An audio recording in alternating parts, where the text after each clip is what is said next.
Hi, everyone. This is Alexandra Meadors of galacticconnection.com. And tonight is November 26, 2014. I have an on-the-fly interview with Kevin Annett to review some of the major events that have been going down at his headquarters at ITCCS.org. And for those of you that do not stay abreast of Kevin's background, he is a community minister, a human rights consultant, and also the field secretary for the International Tribunal into Crimes of Church and State. Many of us know his amazing amount of work done to expose the Vatican and the Catholic Church and several of the other churches and organizations involved in child sacrifice, as well as ritual sacrifice. So with that said, if you'd like to check out more information regarding Kevin and his work, you can go to ITCCS.org. And today we have several events that have been brewing within the walls of Kevin's office, one being the YouTube removing the historic postings on the evidence presented regarding child trafficking of the Ninth Circle rituals and the 12 Mile Club. We also have evidence that's been put forth of 150 exhibits that has forced Pope Benedict to resign. We have the response to the evidence, which has catalyzed the relocation of the Vatican's Ninth Circle headquarters. And most importantly, I can't wait to hear about this, we have the stand-down order that Kevin has worked with the common law presentation of issued to Kinder Morgan against the arrests of many people that are protesting against Kinder Morgan and the pipeline. So with that said, I want to say hello to Kevin. Hello, Kevin. How are you? This is actually the night before Thanksgiving, Kevin, which I don't think you guys celebrate in Canada, right? No, that's because we have less to give thanks for here up in Canada.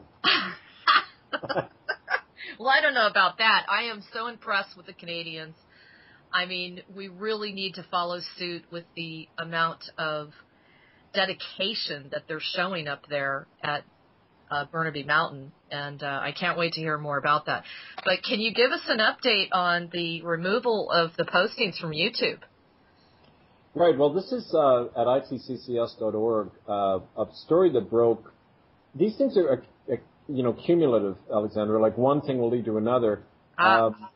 Yeah, and what the story basically was, the Canadian government, the Prime Minister Stephen Harper, one of his senior cabinet ministers, was seen by an eyewitness as taking part in a child sacrificial ritual in Rome.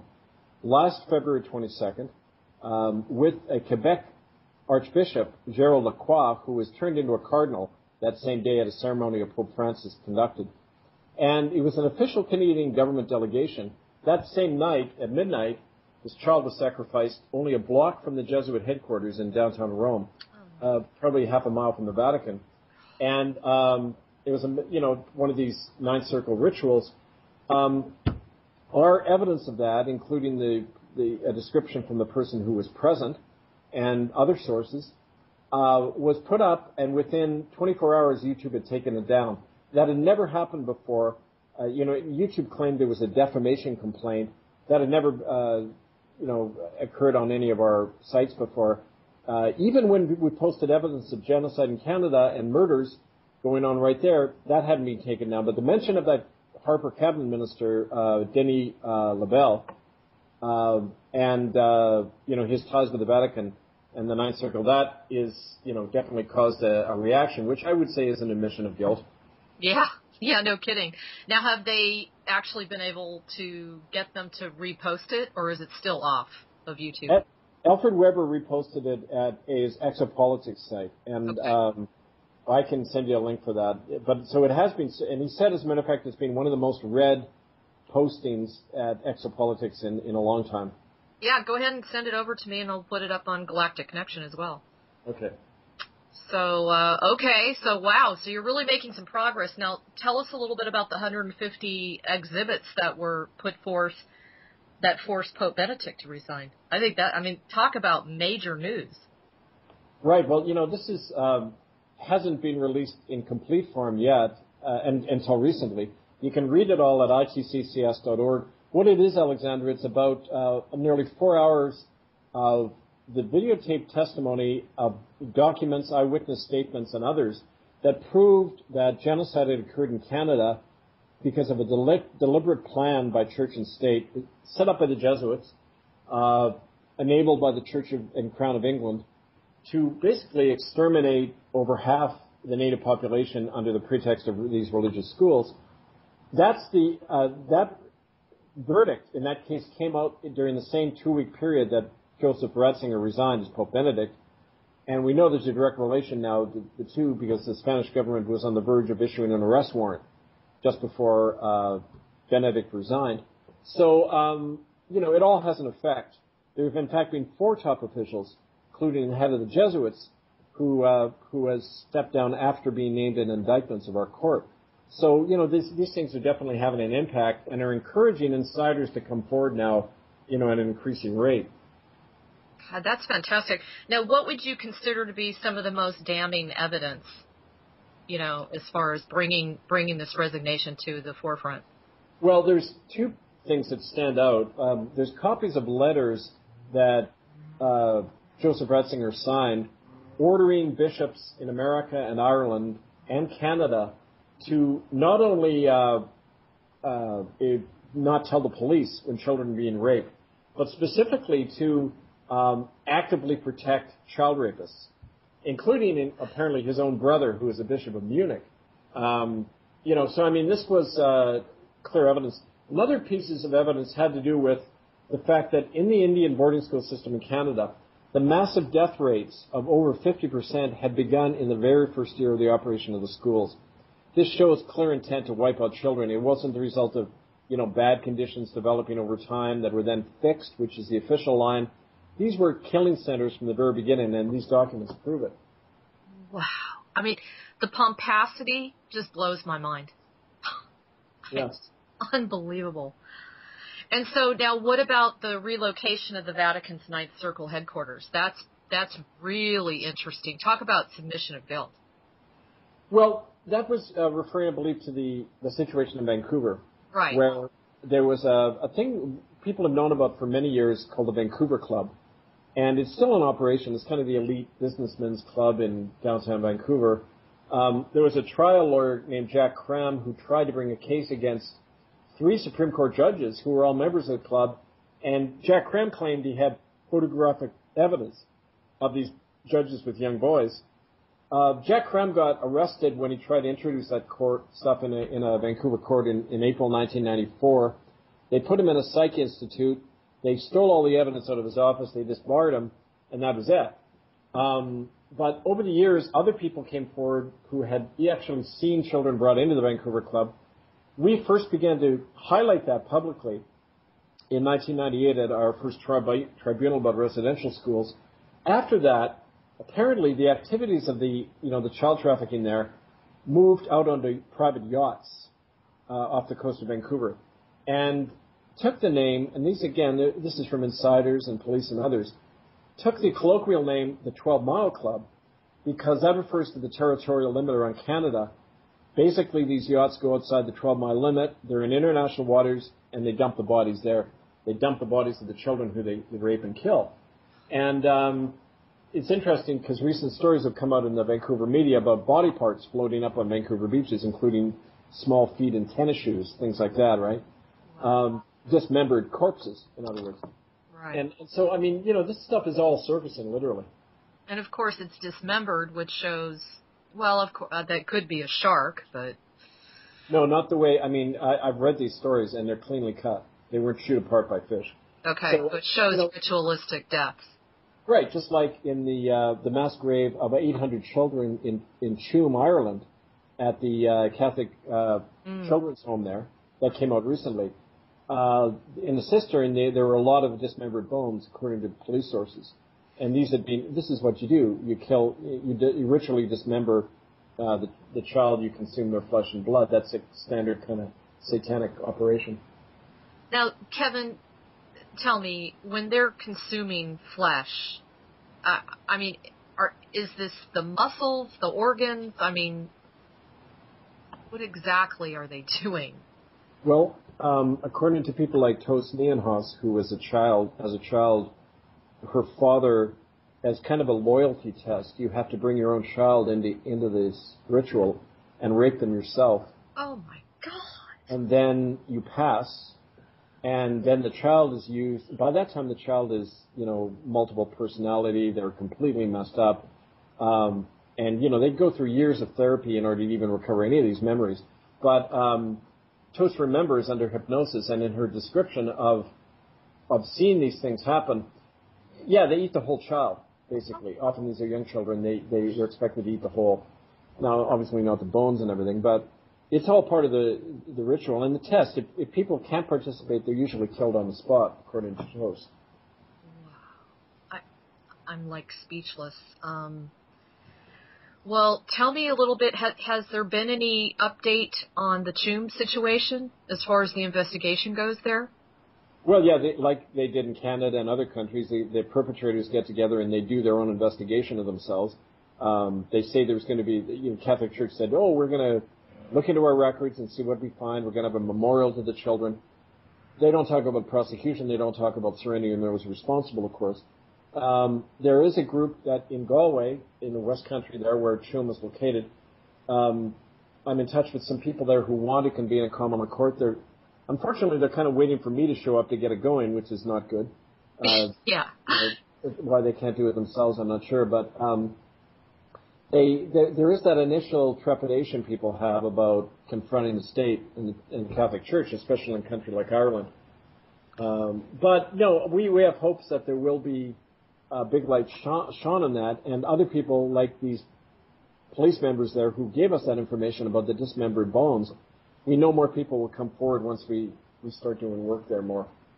Good God. So what about any updates with the current situation within the Vatican? Have you heard any of the latest news with their reactions to all of this going down? Well, I mean, it's not just the usual song and dance about trying to distract. Bergoglio will announce, they've just defrocked another priest who raped somebody. It's, like I say, it's to point out the scales of the dragon and not look at the whole beast, so to speak. But we did get an interesting news item yesterday that the Pope had gone to Strasbourg in France for a 4-hour special meeting with Russian diplomats. And then he flew back to Rome. Now, we think that has to do with the transfer of Vatican money into the BRIC Bank that Russia is so heavily involved with through the Deutsche Bank and other, Vatican outlets. We know there's a lot of Vatican money going into the BRIC nations, and that could be part of it. That's really interesting. And I know that they've really been positioning themselves with the Asian countries as well, correct? That's right. This new, I think it was announced last month, that there's this rival to the World Bank being set up primarily with money from India and China. But again, Vatican money is coming in through the back door, apparently, and Russia's playing a role in that. So, it's part of that, you follow the money thing. But there's other stuff related that came out as well, too. In her latest interview, Anne-Marie van Billenberg, who is, present at these ritual killings and that, she has a source very close to the royal family in Holland, this King Willem and Queen Maxima. Queen Maxima is an Argentine. Her name is Maxima Zurgieta. And her father was in the military dictatorship. He was agriculture minister under General Videla during the Dirty Wars in the late 70s, early 80s. She claims that she took a bribe to the present Pope when he was the Archbishop of Buenos Aires of €500,000 to get her ID changed, because apparently she was illegitimate, and to marry royalty she had to get the proper kind of ID, etc. And she said, according to Anne-Marie, that she had personal dirt on Jorge Bergoglio, the present Pope, and his knowledge of the killings and torture going on. In fact, he was present in meetings when these things were being planned. Wow. So he's not simply somebody who turned a blind eye. He was an active participant. And, so this is more stuff that's come out about the same Dutch royal family involved in these hunting of children, because they're both being participants there, according to eyewitnesses. They have a direct and personal connection to the Pope. So, I mean, the plot's getting more interesting as the days go by, That's incredible. Now, what about the Netherlands? Any news, updates on that? Well, it's the same area. One important. Oh, I forgot to mention this right at the beginning. There's a new tribunal formed. There's one of our sister organizations. It's called the Dutch People's Tribunal, and it was set up based on a lot of this evidence that Toos and Anne-Marie and others brought forward. You remember a Belgian politician who's a member of parliament, Laurent Louis? Yes. And he's the man who stood up and accused the prime minister of being part of these child trafficking networks. They ignored his parliamentary immunity. They arrested him. They made sure he didn't get reelected, and now he's facing criminal prosecution and time in jail for having done this. He's actually helped set up with the Dutch People's Tribunal a commission of inquiry into covert harassment using, the weapons used to harass people, electronically attack them, directed energy weapons, and other, the transhumanist agenda. This tribunal is being set up to look at that transhumanist agenda, and Laura Louis is planning to be the chief prosecutor in it. So this will get a lot of attention in Holland, and it'll tie in a lot of the work we do, since, of course, the child trafficking is part of this whole transhumanist, plot to basically turn the human race into components of a machine. Right. That's fantastic news. It just goes to show you how spirit always uses, whatever is the darkness, right. Whatever appears to be the darkness, and turns it into something that's going to illuminate the world. That's right. I mean, that's been my experience. That's a perfect example. Yeah. That's fantastic. Now, how about as far as, the movement itself, all of the common law courts that are spreading across the world? Have you any information on additional groups being set up in other parts of the world? Yeah, there's, again, recent postings about this at ITCCS.org. Two new groups, the Dutch People's Tribunal, and a new, in New Zealand, they've got a new common law network that's formed that's affiliated with us. It kind of goes in fits and starts. Like the people in Australia and New Zealand are very well organized. We've got two regional organizers there that are actually setting up courts and going after especially police harassment of activists there. In Europe, there's a continual struggle to get this stuff going because of the level of harassment people are facing now. I mean, hence this covert harassment tribunal they're setting up. Really a lot of good success is coming out of right here in North America. There's groups operating now in 31 states in the U.S. Oh. There's in Canada, there's where I'm speaking from on the prairies, there's new groups forming in association with aboriginal communities. To give you an example, when recently we were out in Western Manitoba and some Ojibwe people were telling about how the Canadian government is killing all of the elk in Riding Mountain National Park because the elk are the food base of the surviving traditional Ojibwe people living off the land. More genocide, just wiping out like they did the buffalo, killing these elk from the air, wiping out the wild herds to drive Indians off the land onto welfare to destroy their culture. So this is, examples that we'll be documenting to show about this ongoing genocide. And, stuff from Vancouver with the 12 Mile Club and all that. There's a convention we hope to convene sometime in 2015 to establish a republic in Canada, to sever ties with the monarchy. I mean, all of this stuff is happening, and it's a definite increase over, say, a year ago. Well, and the Republic of Kannada is just so huge. That right there is really going to be creating an indelible imprint across the world. Yeah, and I mean, it's really stimulating, for example, Americans to realize that they have to recover their own republic. They have to recover the thing that is being sabotaged by the whole corporate agenda. And the way, an increasing phenomenon you find in courts is you won't see flags in them anymore. These are private commercial courts operating in a de facto manner. The judges rewrite court records. They act in a completely arbitrary manner. And now these common law courts in America are beginning to actually bring indictments against judges, like in the case of mortgage fraud, where judges are being shown to collude with mortgage companies to grab farmers' lands illegally for kickbacks. I mean, all of that's being documented, and this is some of the stuff the American common law courts will be working on.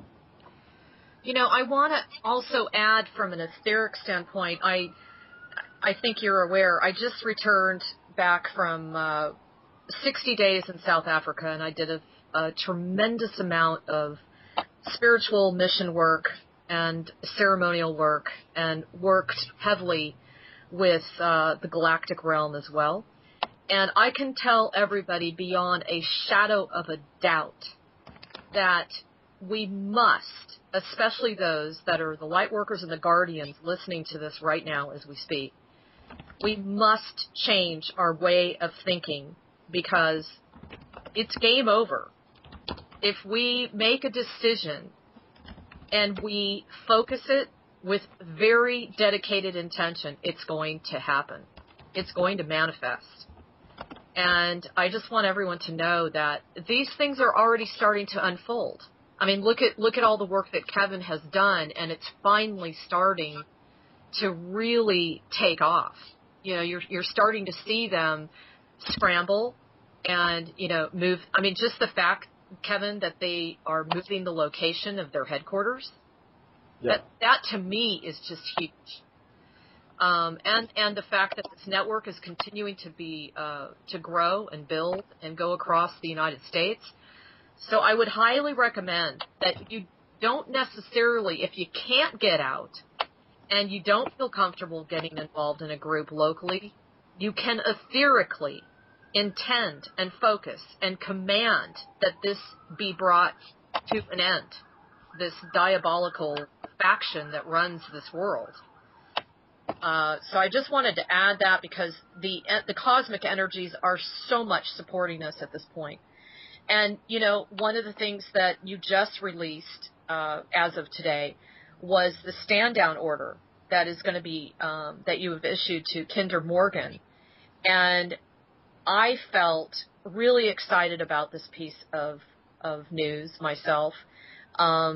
There's a lot of people that maybe are not aware of why this is such a hot potato. And first of all, I'm just curious, how was that stand-down order received, by the way? Well, it's actually directed at the Royal Canadian Mounted Police, who have been going in, and, you know, they're already a convicted criminal body. We know in the first case it was shown that the Mounties were acting at the direct behest of the Crown and the Vatican to destroy Native culture, to imprison, to track down Native kids when they ran away from these Indian schools, all of that stuff, a direct role in murdering Indians on a regular basis.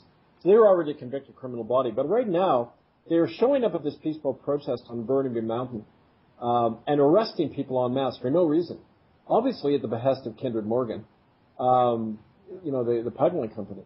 And all the neighborhood are outraged that this pipeline is going through a forested area. They're tearing down trees. And so what is being issued, actually, it's going to be handed out tomorrow to the Mounties, is an order for them to stand down, saying that they're part of a criminal conspiracy, a convicted criminal body. Their authority is null and void, and they're going to be replaced by community common law peace officers. So it's not only a statement against the very people protecting these criminals in high places, but it's also a statement to the people themselves saying, now you have to take over this job. You've got to police yourself. You've got to help us take back the law, take back our land. And it's got many very different dimensions to it. And it can't help, I'm sure it's going to cause quite a stir. I agree. Now, I did want to ask you, for those that are not aware of the Royal Canadian Mounted Police, I was reading up on them, and it said that, you know, they're very unique to the world since they're a national, federal, provincial, and municipal policing body. Apparently, they basically provide policing service to the entire continent, or whatever you want to call it, country of Canada, including 3 territories, 8 provinces, and 150 municipalities. When I read that, I thought to myself, the fact that you're even giving them a stand-down order is probably going to be fairly historic. And I just wanted to know what your feelings were, because it's almost like they're equivalent to the United States FBI. They're kind of like what the Queen is for the tourist agency in London. You know, the Mounties there with the mountain in the background, symbol of Canada. It's Canada, part of Canada's nice, squeaky clean PR image. But the reality is that their RCMP were set up as the Northwest Mounted Police to destroy the Western Plains Indians, to clear 50 miles on either side of the railway as it went west. Their job was to exterminate the Indians. And they did that very effectively. They've acted as a national political police force. They're really a military body. They have their own courts. They operate outside the laws of Canada. And they can do whatever they want. I'll give you an example. It's a regular occurrence in Canada for Indians to be murdered outright by Mounties. My God. It's like the classic case where two Mounties took out their guns and put 13 bullets into a homeless Native man on the streets of Vancouver. This was when I was working there just a few years ago. They empty and probably had to change the clip and keep firing into this guy. Target practice on a drunk Indian, right? They weren't prosecuted or anything. It's an example of the violence associated with them. They are the political, kind of like the military arm of the Crown in Canada. And they, like I say, were at the forefront of the genocide, and that's why we've really gone after them as one of the chief agents of genocide, along with the churches and the government. So why such an extreme, aggressive stance against the Indians? They wanted the land. They wanted the resources. So they had to terrorize, and that's why you traumatize the kids, so they never want to speak their language, or they self-destruct at age 40. It's part of the whole genocide agenda, and the RCMP have been named numerous times, not only in our court indictments, but others, as having committed torture, crimes against humanity. But again, they're in power, or at least they have been up till now, and that's what we're trying to change. That's amazing. Well, getting back to Kinder Morgan, I did a little digging on this, and I found a very interesting document about their earnings. Now get this, Kevin. Mm-hmm. For their third quarter earnings, they increased the distribution for the 53rd time since 1997. They produced $1.543 billion in earnings. It was a 10% increase over the third quarter of 2013. And apparently, it was a 40% increase from a year ago. Incredible. I mean, now, I want everybody to think about that. Hello? We're talking about free energy. We're talking about living with Mother Earth. Why would there be such a substantial increase in profits, right?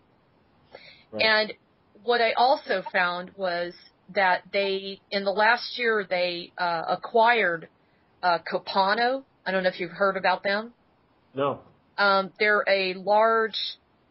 It was an acquisition made in Texas, and it cost them about $5 billion. So they're basically, what they're doing is little by little, they've been buying up other oil refining companies all the way down through North America so that they can set themselves up so that they can definitely get this pipeline made. Okay? Right.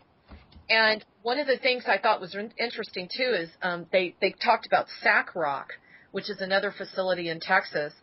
It says here it's the largest and oldest oil field in the United States. Interesting. It utilizes CO2 injection technology. It recently began a significant expansion in the CO2 flooding to increase oil production. Well, then I did a little bit more digging, and I found that they're basically saying that now get this is pretty mind-blowing. They're saying that the request and the demand for oil has significantly declined. And this is due to, the fact that people aren't making as much money, and people are trying to be more conscientious with their conservation. And they said that, the drop is quite significant. And yet what they're trying to sell to the public is that the request for consumption is up by something insane like 20-30%. Well, they could be telling the truth. The consumption is coming from China. You see, a lot of the oil and gas consortiums are tied into the Chinese and the BRIC nations. That's why the Vatican funding is going into the BRIC. That's the new markets opening up, feeding the massive China and India populations. A lot of the mines and the resources in northern Canada are all being bought up by Chinese consortiums. The American debt is owned, a big chunk of it, by China. True. The Canadian government, there's all this talk about Chinese infiltration and monitoring of Canadian government. And, it's clear that I believe Kinder Morgan, like others, are simply working for the Chinese interests in this kind of new bipolar Cold War struggle between, Asia and the West. Yeah. So, I think that's really the root of their mega profits and the big demand. It's very interesting. Now, apparently Kinder Morgan's the third largest energy company in North America. Mm-hmm. And they're doing a ton of extraction of this tar, this oil sands or tar sands, or what a lot of people call bitumen. And the reason I wanted to bring this up with you today is this is a very, very important topic for us to be aware of. We all hear about oil spills, and we all immediately think of an oil company, like Exxon or Mobil, okay? But in this particular case, these guys have something like 80,000 miles of, pipeline all throughout Canada and the United States. Even, I think they might even reach all the way down into Mexico, but I'm not sure. And there is so much hot, a lot of hot controversy. And that's the reason that so many people are protesting at the Burnaby Mountain. And I was wondering, I read just recently that there were like 140 arrests. Did what? Yeah, it's been really massive, and they've been beating people up. They're kind of stupid because this protest has got a lot of media play in Canada. There's this environmentalist well-known on the CBC named David Suzuki. His family members have been arrested. Suzuki went down there and raised shit with the cops. They're dumb because it's bringing a lot of spotlight on them. Yeah. I saw David Suzuki. He actually spoke quite eloquently and spoke quite calmly to the Mount Police, but he was also very passionate. Right. Well, the thing is that these goon tactics by the Mounties are deliberate. And you see it all the time in other situations, but it's all they know how to do, right? It's kind of like almost a metaphor for the system. When you get their backs to the wall, they start lashing out, and we found that over the whole child trafficking thing, the residential school stuff. This is definitely provoking a reaction. Obviously, I believe they're being paid directly by Kinder Morgan and the Chinese to make sure these pipelines go through quick, because I don't think it's just oil and gas they're piping out. I think it's water from Canada. There's a whole North American Water and Power Alliance plan to divert the three main river systems in Canada down to the U.S. and probably over to China as well through pipelines. We're not sure yet. Well, I did want to tell you on a good note, on the 18th of this month, the Keystone XL pipeline was derailed. So that's temporary, of course, but it did not get voted for. The Democrats were able to shut it down. So that's a little bit of good news. But a lot of us really need to become aware of what they're talking about when they start bringing up oil sands or tar sands or bitumen, because apparently they've done laboratory research. They've determined that it contains 3 really nasty chemical toxic components. One is toluene, I think. Toluene? I don't know how to say it. It's very toxic to our nervous system and our kidneys. It causes birth defects with pregnant women. There's another one that's listed as a carcinogen for the nervous system as well. Isn't that interesting? And then a third one, which is trimethylbenzene, is a skin irritant, respiratory system, also central nervous system, causes drowsiness and headaches. And this was all found out accidentally, by the way, Kevin, because of the pipeline that broke in Arkansas. Right. And that same tar sand oil that came from Canada was in those pipelines. And someone took it away and did some analysis, because now here's the pomposity as well. They're claiming that whatever type of cocktail they have to use to extract this stuff, they're not at liberty to disclose it to the public. Yeah, right. Like they're not at liberty to tell people the contents of a cigarette. Exactly. And it's even so much so that the EPA gave an inadequate rating to the State Department on the pipeline's proposal. Right. The EPA even went there. So these protesters, just so everybody knows, they're really demanding that we have a right to know what's flowing around in our water resources. And this is so big because this is not just in the oil. They're actually revealing some really major issues with the pipes themselves, the fact that they have excessive bending. Here's a quote, says, excessive bending, sagging, and peeling patches of field coating applied to cover damage on pipe about to be placed into the ground is a common problem. This is big. So I want everyone, please, support the Canadians. I mean, right on that they're standing their ground and they're supporting this whole interaction, especially apparently from what Kevin's saying, with a fairly hostile, police force. Right. So now you're issuing the stand down order tomorrow, right? That's right. Some of our members are going up there. We're going to be filming it. They're going to be handing it directly to the Mounties. There'll be a copy sent to the RCMP superintendent in Ottawa. And we're thinking this is hitting them just at the right time while the Harbour government's dealing with this Denny LaBelle exposure. So, it's hopefully going to get a response. That's awesome. And this is one of the other things that they are complaining about, Kevin, right, is the beautiful ecosystem that they would actually be impacting up there, right? It's on Burnaby Mountain is mostly forested. It's where Simon Fraser University is located. And, they got to log out whole areas to do this. A lot of the local residents are upset, and they're down at the protest. I got this firsthand from my daughter, who's taking part, of course. It runs in the family, I guess.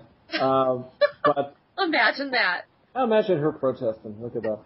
But no, she was pretty adamant that she told me that the Mounties were just grabbing people for no reason. Oh, my God. Yeah. It's terrible. Reign of terror.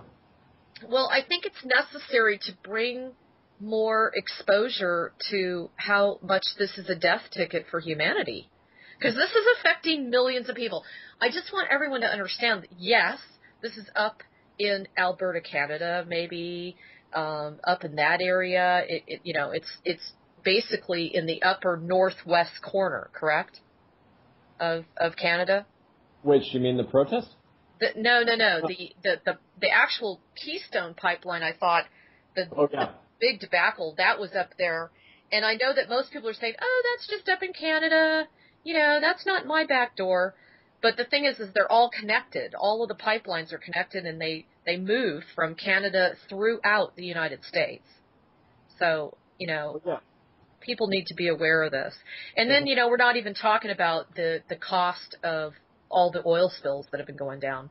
This is a really big deal. So anything you guys can do to support Kevin with the stand-down orders, support ITCCS.org, support the protesters that are up there, by all means do it. In fact, there is, I wanted to ask you, Kev, there's an organization called the Caretakers. Have you heard about them? Caretakers? No. Okay, I thought you might want to contact them. They have over 600 donors that are assisting them with this protest, and they have over 100 environmental organizations supporting them. That's good. So I'm sure they would love to speak to you. And their whole premise is on how fossil fuel is not assisting the ecology of the planet. And in fact, it's very detrimental to the future of humanity with our water and food supply. Well, one of the things that, we want to say to especially environmental groups is that in the common law court system, any issue can be adjudicated. They can bring, as a matter of fact, in the trial division in Brussels, they have 3 divisions, one for crimes against children, one for economic and social crimes, and another for crimes against the earth. And so, these are all interconnected, of course, but if, for example, people can bring charges against a corporate executives of Kinder Morgan. Under common law, there's no such thing as limited liability, which is what corporations operate under. There's unlimited liability. Any corporate figure, any government, any pope, anybody can be tried for causing damages and can go to jail for it. So we would encourage common law courts to be formed around these environmental issues as well. God, that's great to know. Well, hey, no time like the present to dive into this. So I'm so grateful for the work that you're doing, Kevin. Is there anything else that you wanted to share with everybody tonight? Well, just that, we're moving in, like I often say in other interviews, we're moving into a phase now where enforcement is the real issue. Like, we have the evidence, we have the convictions. Now the community has to be mobilized to, take back the land, take back our children, take back the earth from these predators in high office and the corporate interests behind them. We can all do that. We all need to do that. And we've set an example, but now others need to pick it up. This is not a superhero, movement. This is not a one-man show. This is many people involved if it's going to work. So I would just urge people to see ITCCS.org. Write to us, ITCCSoffice@gmail.com. And especially if you're in the U.S., contact us because we have a burgeoning common law movement there, like I say, in 31 states. I'm down there a lot. This is a lot of what I'm doing as well as in Canada now. So just encourage people to get educated but then act on it. Yeah, and I would also say we, again, need to change the way that we think our actions will affect the world, because we are in a different environment now. There has been a tremendous amount of success for the light through all the various missions. I know a lot of what we accomplished in the 60 days I was in Africa, and it was totally a game changer.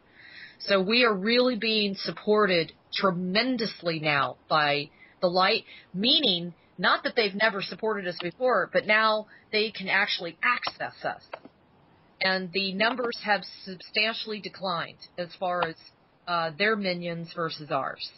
So keep that in mind, everybody. We want to really stand strong and stand united, and I think this is a really good opportunity to do so. This really hits home to everyone. We all drink the water on this planet. We all eat food that's grown in the soil, and this is just not Canada's problem. This is all across the world. And what better way to get involved?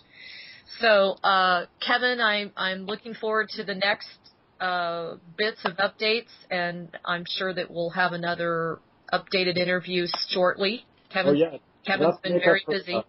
We'll have to make up for lost time. We haven't had one in a few months. So. I know. Yeah. And so anyway, please, if you would like to visit our daily blog, it's galacticconnection.com/daily-blog. And as always, we would greatly appreciate any donations that you're willing to provide us. We are a free service, 7 days a week, providing the blogging, the interviews, and, of course, the missions. So I thank you all for supporting us and supporting Kevin. Do not forget to get involved. He's got quite a few things that are there just waiting for you to dive in. So, again, you can visit him at ITCCS.org, and I hope all is well. You guys take care. Kevin, is there anything else before I... No, you just said it all, Alexandra. But we'll talk to you very soon. Okay, everyone. Have a great night, and have a wonderful Thanksgiving. I love you all. Take care. Thanks for listening. Bye for now.